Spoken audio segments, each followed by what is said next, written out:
lobster last night, Kevin. How'd you like it? You know, it wasn't nearly as good as the lobster we had on Wednesday night. You know, that was succulent and just the most beautiful thing. Unacceptable. Yeah. And the filet mignon was... Oh, hi everybody. Kevin Murphy and Bill Corbett here from RiffTrax. Saying hello to you and to Mike back at RiffTrax HQ.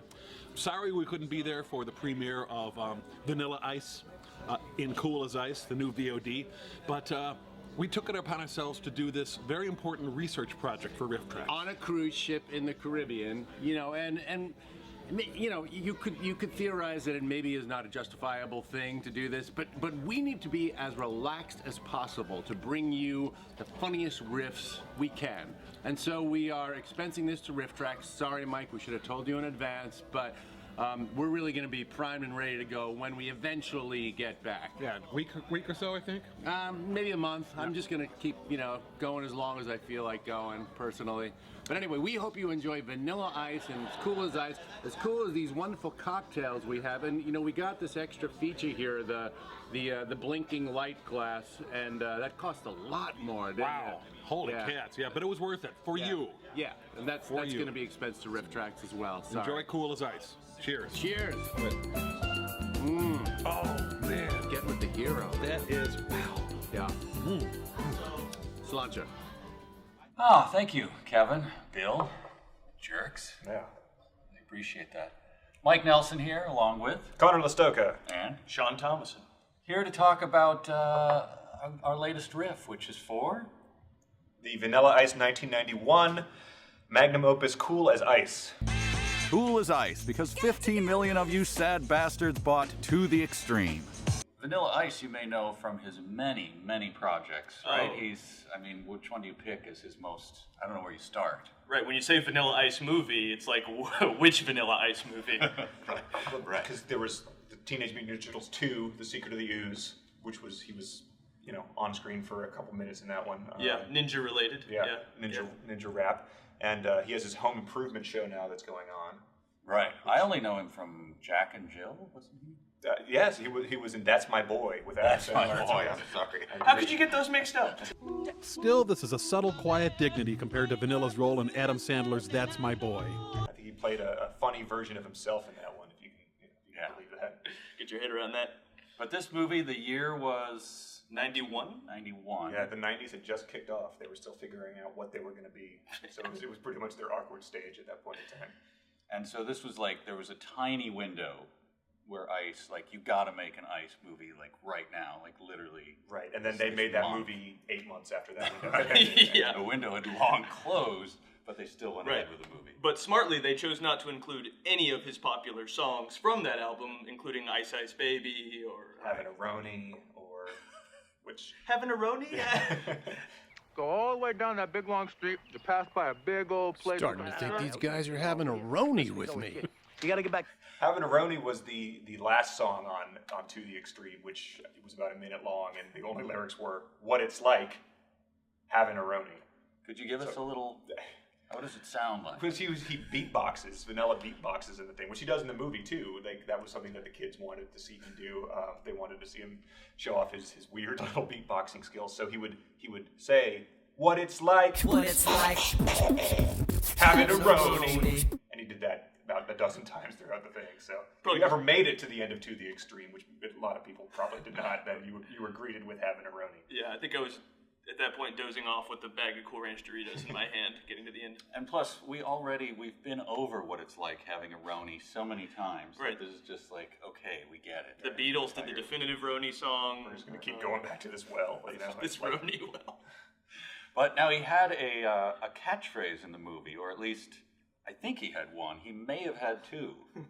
The one that they really tried to push, though, was... Right, the one that they had the T-shirts printed up ahead of time and were ready for all the kids to start wearing to school was, yep, yep.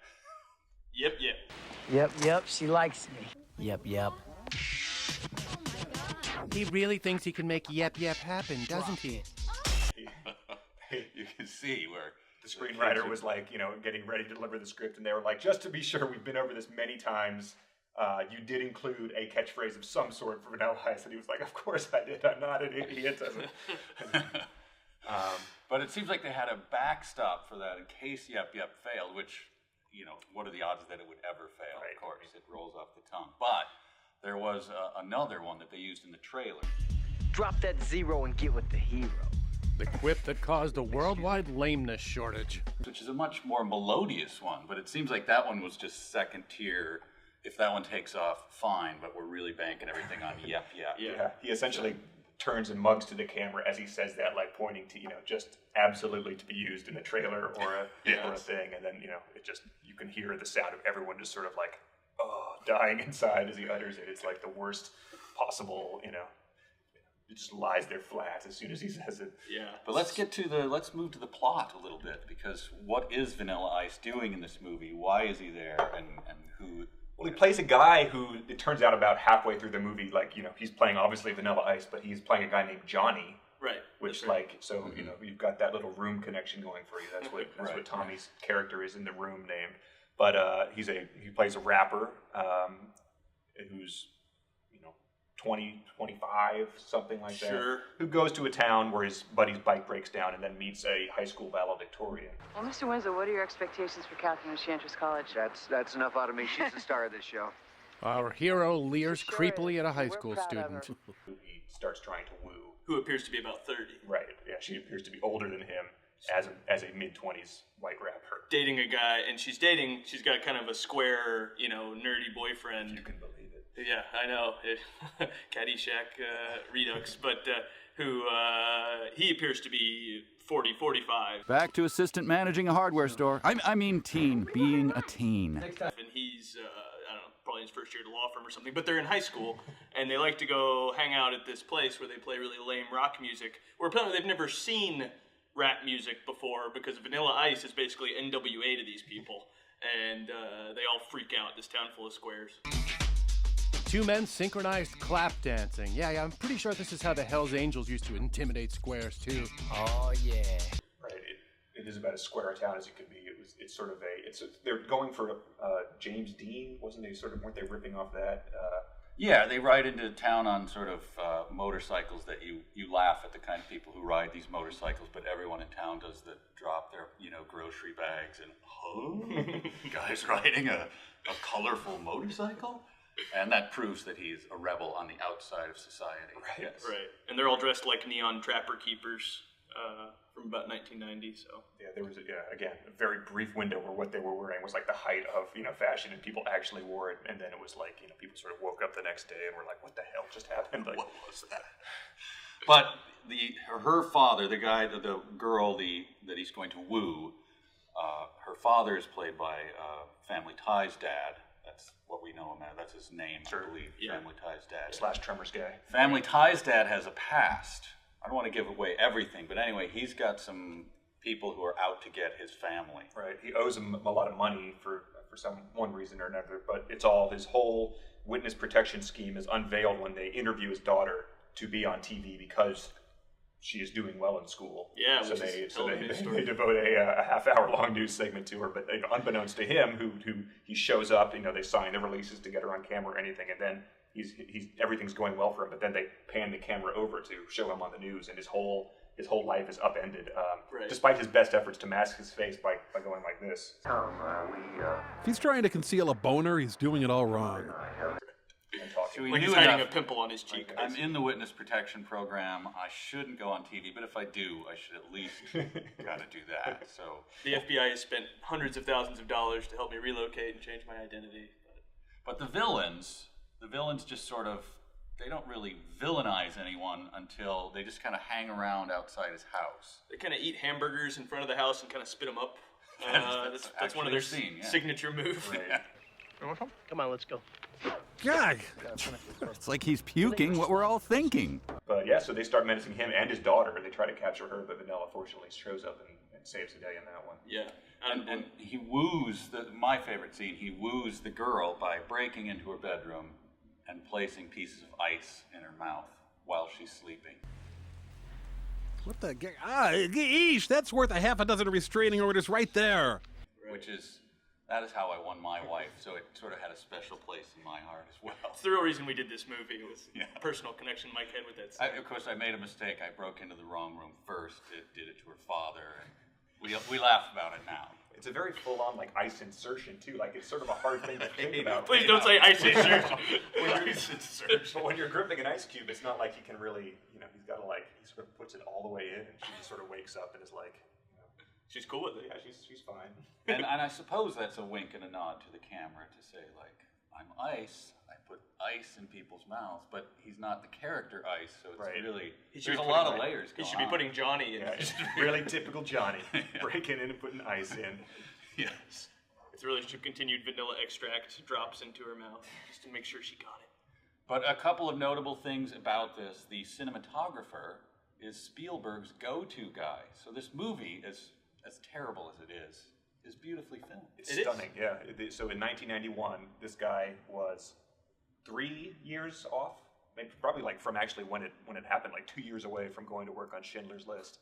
So like, he shows up on day one and he's, getting ready to film these, scenes of, horrible tragedy. And he's like, hang on guys, like, I think I know what I'm doing here. Like, I filmed the scene where Vanilla Ice jumps his motorcycle over a fence and scares a horse. So, really brought an air of expertise to those proceedings. But then he went on, he did Saving Private Ryan. Munich, I think. Yeah, I mean, pretty much every Steven Spielberg movie this guy was behind the camera for. He did Lincoln, too. Wow. Yeah. Well, which explains why there's the scene where Lincoln puts the ice cube in Mary Todd's mouth. If you haven't, sorry, spoiler if you haven't seen Lincoln, but it's really good. It is sexy. It's very, very sexy. Lincoln had the hell out of a Roni in that one.